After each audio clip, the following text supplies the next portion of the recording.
Até agora, todos nós sabemos sobre a tentativa de golpe na Rússia pelo Grupo Wagner.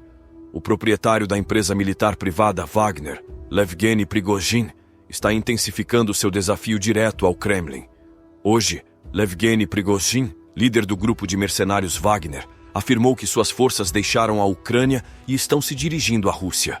As autoridades russas estão instruindo os combatentes da Wagner a não seguirem seu líder, Yevgeny Prigozhin, e também a tomarem medidas para detê-lo. Mas a pergunta permanece: quem é esse homem por trás do grupo Wagner que acabou de ser exposto? Quem é Yevgeny Prigozhin? Bem, a história por trás de um dos homens mais perigosos da Rússia é absolutamente insana. Este homem é um verdadeiro maníaco. Nascido na pobreza da Rússia soviética, ele sobreviveu a minas de urânio e campos de trabalho, eventualmente recebendo o sinal verde de Putin para liderar o grupo Wagner, tornando-se bilionário no processo. Esse indivíduo tem executado os desejos de Putin na Ucrânia, Síria e África. Putin criou esse homem, e agora parece que ele é igual a Putin. Esta é a ascensão sedenta por sangue de um dos oligarcas russos mais sancionados, Yevgeny Prigozhin. Ele é completamente psicótico. Há vários vídeos em que ele afirma isso, e ele é destemido também. Ele está na linha de frente há cerca de 1 ano e meio. O cara é um maníaco. Assim como qualquer outro adolescente na União Soviética dos anos 70, Yevgeny Prigozhin não tinha muitas perspectivas. Nascido em 1961, no que hoje é São Petersburgo, Rússia, o pai dele faleceu quando ele tinha apenas 9 anos de idade, e como a maioria das crianças da época, começou a trabalhar muito jovem.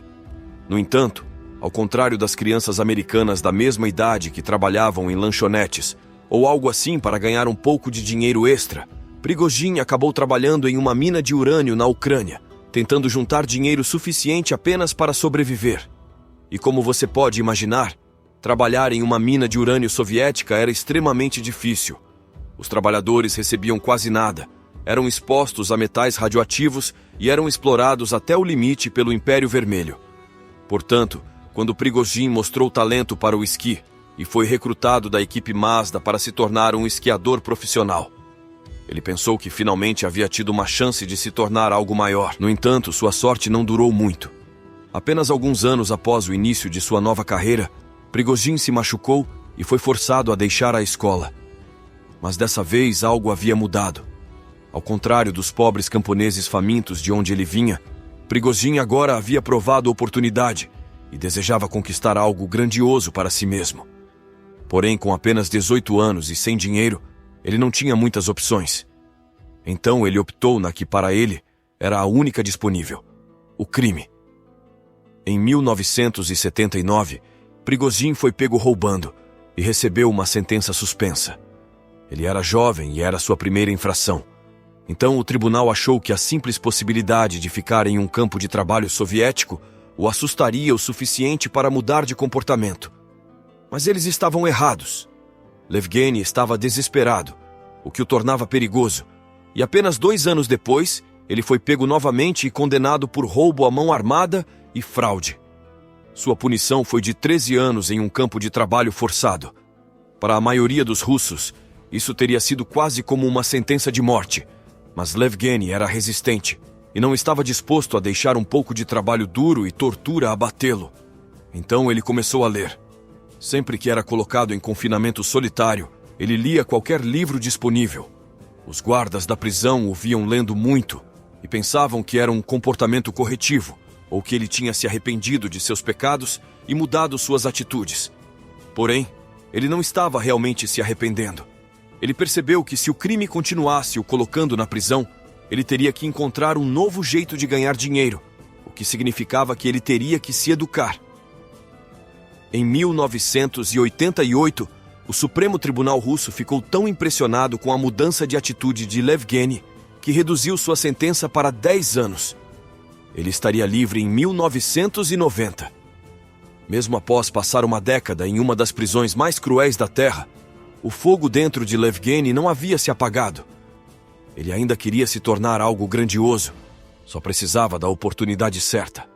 E ela não demorou a aparecer. A condição de ex-presidiário trouxe suas desvantagens na Rússia.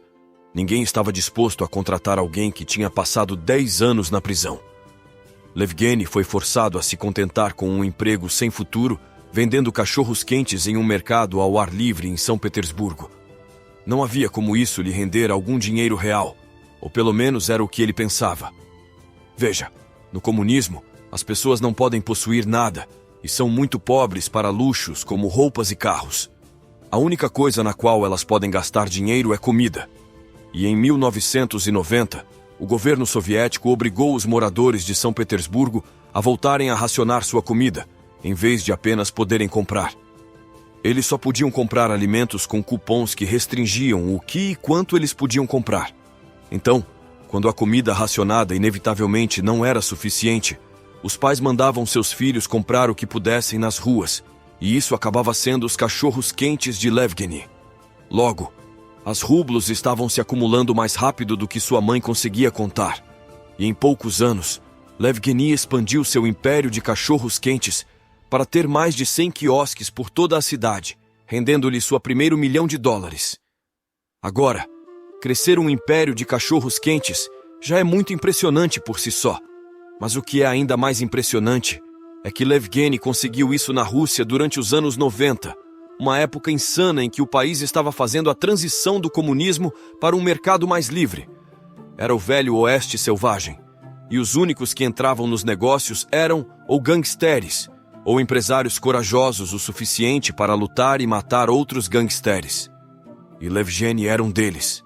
Esse cara era tão durão quanto se pode ser, e logo seu império de cachorros-quentes não era mais suficiente. Com o colapso da União Soviética em 1991, a Rússia se transformou em um caldeirão de oportunidades. As pessoas começaram a ganhar mais dinheiro e os russos finalmente puderam se interessar por coisas além do trabalho e da sobrevivência. Isso significava que qualquer pessoa que abrisse uma loja de roupas, uma loja de brinquedos ou vendesse qualquer tipo de produto de consumo estava ganhando muito dinheiro. E Levgeny entendeu isso. Em 1905, ele fez parceria com o proprietário de uma rede de mercearias para abrir um novo tipo de restaurante em São Petersburgo. Um restaurante que o levaria ao contato com a elite russa, incluindo um homem que mudaria o curso de sua vida para sempre.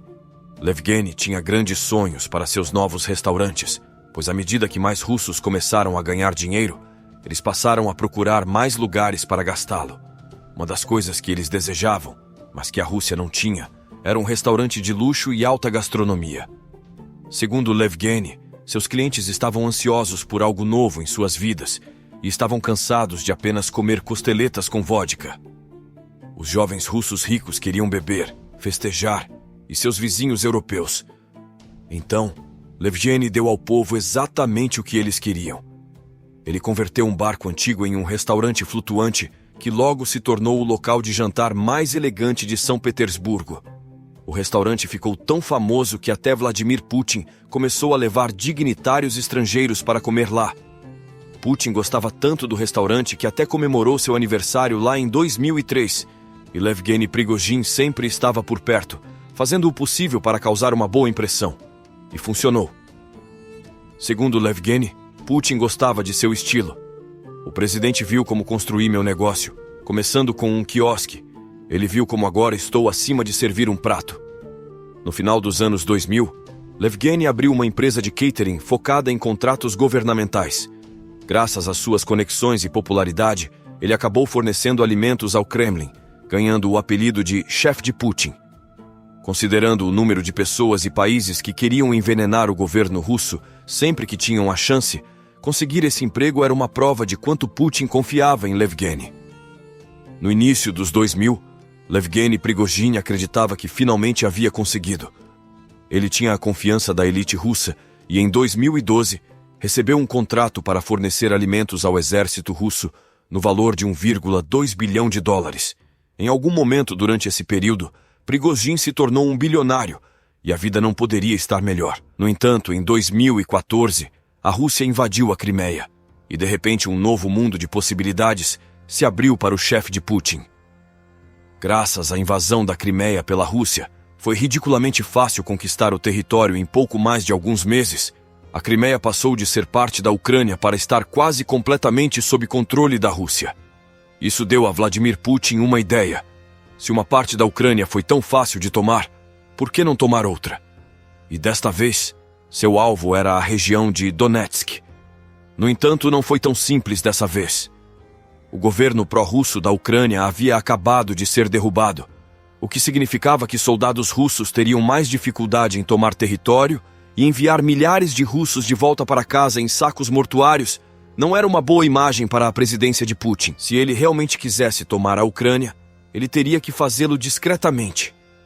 Putin precisaria encontrar soldados que ninguém sentiria falta, que ninguém se importaria, e que ele pudesse enviar para realizar o trabalho sujo por ele.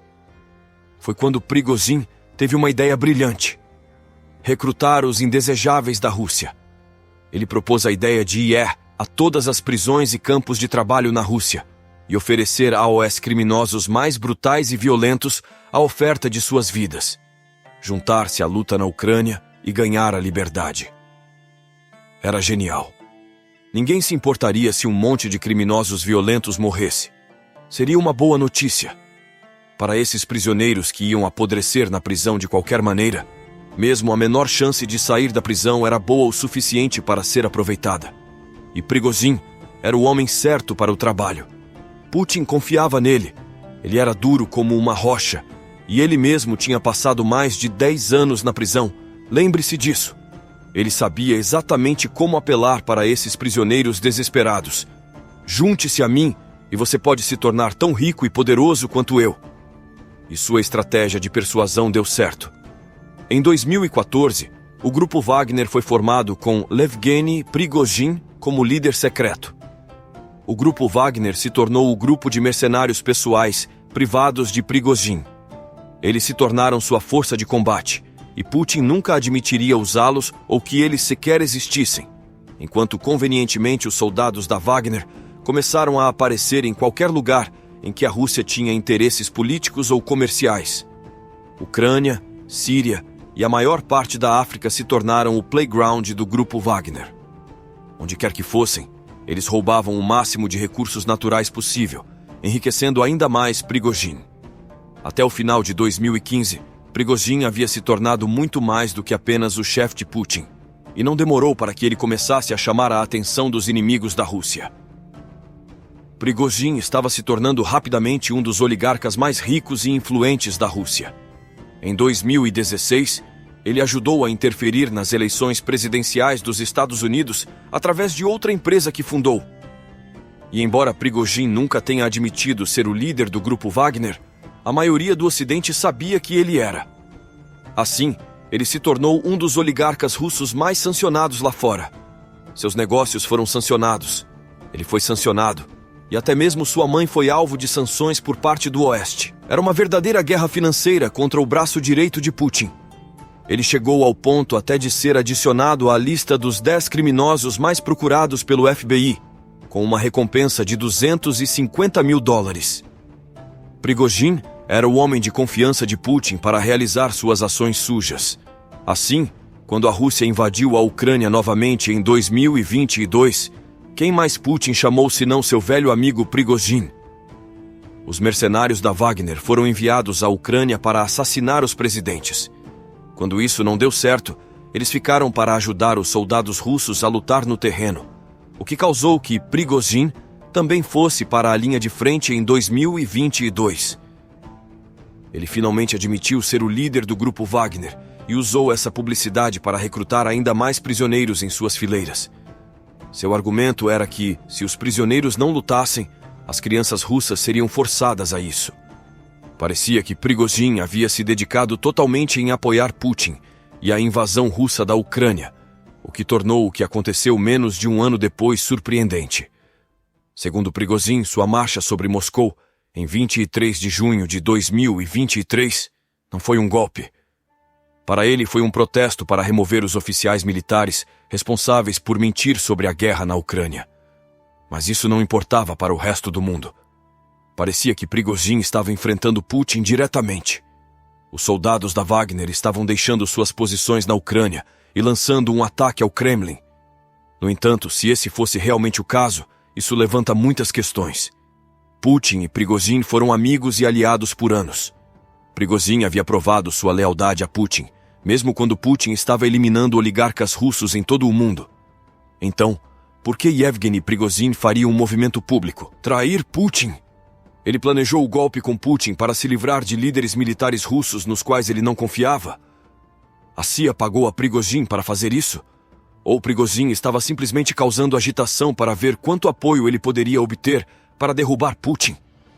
E por que o chefe de Belarus intermediou o acordo para o exílio de Prigozhin para Belarus, um país pró-russo com laços profundos com o Kremlin? E por que foi relatado que Prigozhin aparentemente estava de volta à Rússia menos de 2 semanas após os incidentes? E se isso foi um golpe real? E não demorou muito para a cobrança de Putin chegar.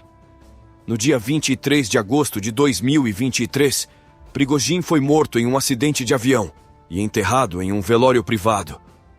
Será que Putin tem realmente culpa nessa morte? Ou será que o tempo de Prigozhin aqui na Terra realmente havia acabado? Mas e se for uma armação do russo? Bom, só saberemos da verdade no futuro que nos aguarda.